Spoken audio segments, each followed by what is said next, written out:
Alors, on a vu la foi comme une vie. La foi, c'est aussi une expérience.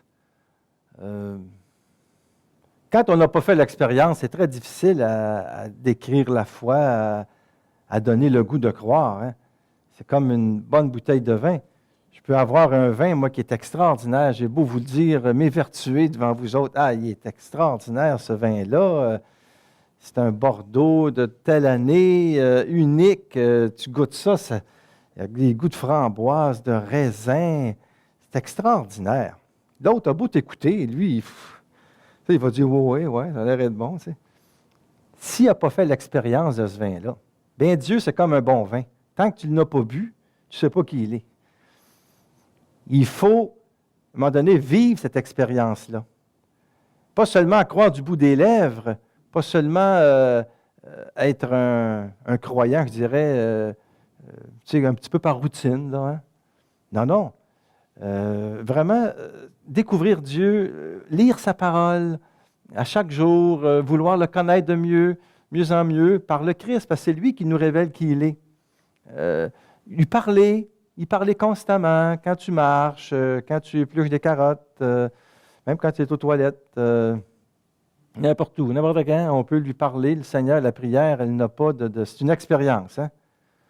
Comme l'expérience du curé d'Ars. Je ne sais pas si vous connaissez cette histoire-là, là, elle me revient. Là. Le curé d'Ars qui était aux toilettes, puis à un moment donné, le curé d'Ars, c'est très particulier parce que des fois, le démon lui apparaissait pour le distraire, l'éloigner de Dieu. Puis là, alors, le malin, il l'appelait le grappin. Alors, le curé d'Ars, il lisait souvent des psaumes quand il était aux toilettes. Bon, tu ne sais jamais le temps que ça peut prendre. Et puis bon, alors, tu peux réciter des psaumes, pourquoi pas, tu as un livre à côté, tu sais. Et puis le grappin, il l'achalait. Regarde que c'est à l'air le curé d'Ars sur le trône, là. Le patron des prêtres, je ne sais pas trop, puis ta paroisse, puis regarde, tu as l'air rien, tu sais. Puis le curé d'Ars continue à prier. Puis il ne voulait pas se laisser distraire. Puis à un moment donné, l'autre n'arrêtait pas, puis tout à coup, il lève les yeux, il regarde. Il dit, tout ce qui monte est pour le Seigneur, puis tout ce qui descend, c'est pour toi. Alors, l'expérience de la foi, ce que je veux vous dire, c'est qu'il n'y a pas de lieu où on ne vit pas l'expérience, c'est partout. Mais il y a des endroits particuliers et c'est toujours dans le fond de ton cœur. C'est là que Dieu habite. C'est une expérience qui indique une direction à ta vie. Et pourquoi c'est dans le fond du cœur? C'est parce que les grandes questions de l'existence viennent du cœur. La science ne peut pas répondre à ça. Vous savez, la science est aussi une expérience, mais c'est une expérience prouvée en laboratoire. Hein, tu te promènes, les premiers hommes, je ne sais pas, à un moment donné, ils ont tombé, ils se sont rendus compte qu'ils sont coupés sur une pierre, ça saignait, et on en est déduit que cette pierre-là pourrait faire une arme, cause à effet. En laboratoire, on explique. Mais Dieu ne s'explique pas, ne se démontre pas comme ça, il se montre. Ça ne veut pas dire qu'il n'y a pas une science, on peut pas par la théologie, on ne peut pas le connaître un peu plus. Mais il reste que Dieu ne se prouve pas en laboratoire. Il y en a qui disent, moi, je vais croire quand on me prouvera que Dieu existe. Eh bien, on va attendre longtemps. Il y en a qui disent, Dieu ne sert à rien. C'est vrai, ça ne sert à rien, mais ça change tout. Si tu crois. C'est toujours la foi. C'est elle qui t'ouvre la porte au mystère. On dit oui ou non. Et cette expérience de foi-là nous donne des réponses à nos attentes. Quel est le sens de la vie? Qu'est-ce qu'il y a après la mort? Pourquoi la souffrance? Hein? Qu'est-ce que le mal? Pourquoi? Quelle est la voie pour parvenir au bonheur? Quelle est ma mission sur la terre? C'est des grandes questions que si on ne se pose pas, eh bien, on vit comme des robots. Quelqu'un qui ne se pose pas de questions, c'est un robot. Les robots ont une réponse à tout. On n'a pas la réponse à tout. Nous, on se pose des questions. C'est quoi ma mission, Seigneur? Qu'est-ce que tu veux pour moi? Qui es-tu? Hein? Quand je vais mourir? On ne sait pas. Alors, la foi nous met dans un état de recherche de sens, mais d'ouverture aux questions. Les questions créent du sens. Toutes ces questions-là, la science ne peut pas y répondre. Hein? Elle vit des expériences, même après la mort. Des gens ont vécu des expériences après la mort, qui ont senti leur corps dans un coma, je ne sais pas, un accident, puis à un moment donné, ils ont même vu un être de lumière, puis il y en a, c'est vraiment le Christ, puis il y a eu des études là-dessus. Bon, on le sait. Mais tout ça, en fin de compte, ne prouve pas nécessairement que Dieu existe ou que la vie éternelle. C'est dans la foi, ça. Mais la science peut s'approcher. Beaucoup de science approche de Dieu, dans le fond. Mais peu de science en éloigne. Beaucoup de foi nous approche de Dieu aussi, et peu de foi nous en éloigne. La foi et la science, ce n'est pas incompatible, mais chacun dans leur catégorie. Et on le voit bien avec les astrophysiciens qui ont découvert, avec Einstein, mais tout ça, bon, la loi de la relativité, mais les scientifiques qui découvrent des choses toujours nouvelles, puis même dans l'univers, ce n'est pas du tout incompatible avec Dieu. Au contraire, ils se rendent compte que l'hypothèse Dieu se pose, il y a peut-être une intelligence supérieure pour ordonner tout ça. Il y a de l'ordre dans l'existence, il y a de la beauté. Ça vient où, ça? Ça vient d'où? Alors nous, la foi chrétienne est beaucoup plus forte parce que ce Dieu-là qui est créateur, qui a créé le monde, qui existe depuis toujours, s'est fait homme. C'est le gros pas de la foi chrétienne. À chaque Noël, nous célébrons ce mystère-là. Nous sommes envahis par le mystère parce que ça nous dépasse. Le Dieu, l'Éternel, le Tout-Puissant, l'Indicible se fait homme. Jusqu'où qu'il faut que Dieu nous aime pour ça. Alors, c'est nous qui décidons à faire cette expérience du salut. Mais ce n'est pas de la pensée magique, ça n'aura pas réponse à toutes nos souffrances. Puis, tu sais, c'est pas ça. C'est que la foi nous permet de dire oui au mystère qui nous dépasse. Il faut toujours garder le mystère. On ne peut pas tout expliquer. Et quand on regarde comme les grands savants, puis le ciel étoilé et tout ça, bien, on se dit, il y a quelqu'un quand même. Hein? Il y a quelqu'un. Mais quand tu vis dans ton cœur profondément la prière, ce quelqu'un-là devient vivant pour toi. Parce que moi, le Dieu auquel je crois, c'est le Dieu auquel je prie. C'est un Dieu qui m'émeut. Moi, un Dieu qui me laisse indifférent, je veux rien savoir de ça. Dieu, il s'émeut en me voyant, en nous voyant. Il nous aime. Eh bien, nous aussi, nous nous émouvons pour Dieu. C'est l'amour. Dieu, c'est un élan de vie. Il n'existe que pour se donner, que pour rayonner, que pour déborder. C'est dommage qu'on lui fasse si peu de place.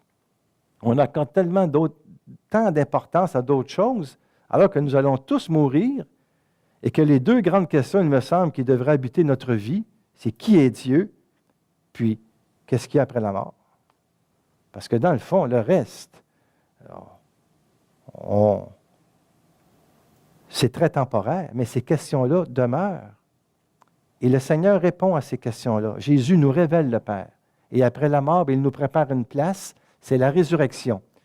C'est le centre de la foi chrétienne. Si le Christ n'est pas ressuscité, vaine est ma foi, dit saint Paul. Parce que nous ne croyons pas à un cadavre. C'est le seul qui a vaincu la mort. C'est le seul qui est ressuscité. Nous vivons ça à chaque semaine sainte, d'une façon particulière, mais chaque dimanche, c'est Pâques. Et ta vie, elle est pascale. Ta vie, elle est constamment un passage de la mort à la vie. Ta vie, elle est constamment passée de ce que je veux à ce que tu veux, Seigneur. Ta vie, elle est une Pâque. C'est un passage continuel. C'est une aventure, c'est une expérience, ça ne se décrit pas. Et encore là, Benoît XVI, il écrit « La foi grandit quand elle est vécue comme expérience d'un amour reçu, un amour qui est communiqué comme une expérience de grâce et de joie. » Parce que Benoît XVI a beaucoup écrit, vu que c'est lui qui a inauguré l'année de la foi. Mais Benoît XVI, c'est sous le nom de François, mais ils ont écrit, la première encyclique de François, c'est Lumen Fidei, hein, la lumière de la foi. En réalité, c'est Benoît XVI qui l'a écrit. Mais Benoît XVI, il s'est retiré parce que c'est un homme de foi extraordinaire. Sa foi est tellement grande que par amour pour le Seigneur et par humilité, il a renoncé et François est venu. Et c'est le titre François, c'est lui qui a écrit le livre, mais en réalité, c'est plus Benoît XVI. C'est un livre écrit à 4 mains et c'est la porte de la foi. Comme je vous ai dit, c'est une grâce, nous avons 2 papes. Eh bien, le pape actuel, c'est lui, mais vu que Benoît XVI avait écrit un livre sur l'amour, sur l'espérance, eh bien, la foi, il ne l'avait pas encore écrit. Mais vu qu'il avait renoncé à sa charge, François il a eu l'occasion de l'écrire. Non, c'est... Puis Benoît XVI dit, oui, mais c'est ton nom qui va apparaître. Comment les deux marchent main dans la main, hein? C'est ça l'humilité. La foi, c'est de ne rien t'attribuer, mais de tout remettre à Dieu qui, lui, te donne tout ce dont tu as besoin. Alors, il y a justement un passage là-dedans que je vais vous lire, le numéro 9 de ce document qui s'appelle « La lumière de la foi ». Je vous invite aussi à lire l'exhortation apostolique de François, « La joie d'Évangile ». Lui qui est assez récent, il est plus costaud, c'est un livre de 200 pages. Mais ça, c'est tout petit, ça se lit en 2 heures. Mais c'est très, très bien parce que c'est strictement sur la foi. Sur la foi. Et dans ce numéro-là,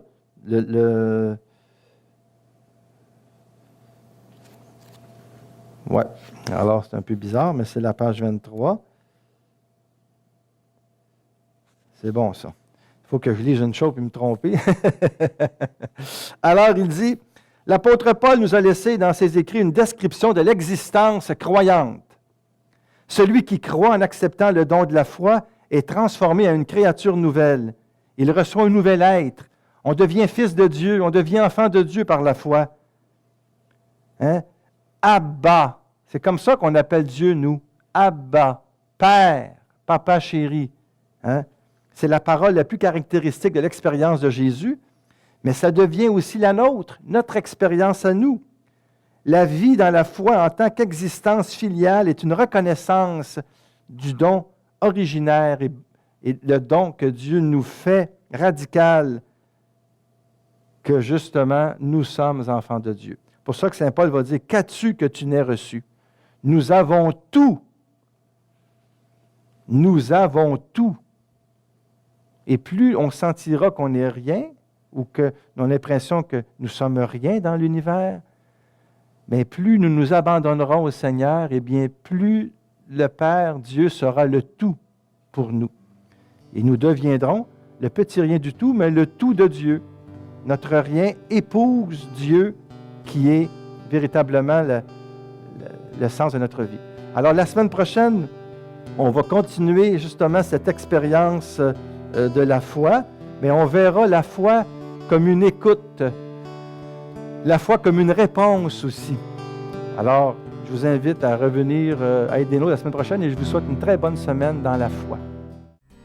Cette émission a été rendue possible grâce aux partenaires et amis de Foi et Télévision chrétienne. Mais nous avons aussi besoin de vous. C'est pourquoi nous vous demandons de faire parvenir votre don à Foi et Télévision chrétienne à l'adresse indiquée à l'écran.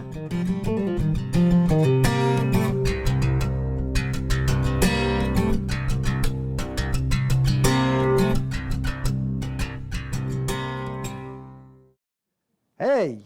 Ça ne marche pas comme ça. Penses-tu à ta retraite, tu vas plus prier si tu ne pries pas maintenant? Hein? Dites rien, puis priez, c'est tout. Il y en a qui doivent des années de prière au Seigneur. Je commence la semaine prochaine, Seigneur. Là. Vraiment, je fais mon oraison tous les matins à telle heure. Là, on y va. Là. Dites rien, puis faites les dons.